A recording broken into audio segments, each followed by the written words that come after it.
So let's start with this perennial question of Europe's competitiveness problem. We're seeing a major political push here in Europe to solve this.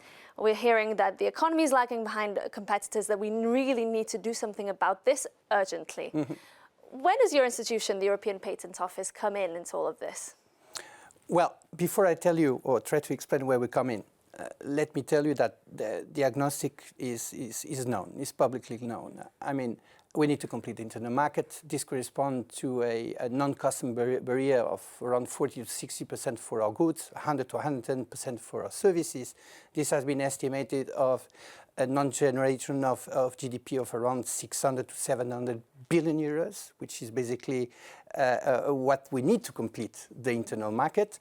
And it is clear that we need really to remove as many barriers, as many bureaucratic barriers as we can, in order to free a little bit of space for micro entities, for research centers, for universities to bring as many ideas from the lab to the market.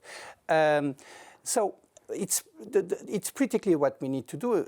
In particular, when you think about the trade volumes within Europe and between Europe and the rest of the world, we see that 60% of the trade volumes are between our member states and 40% our member states and the rest of the world.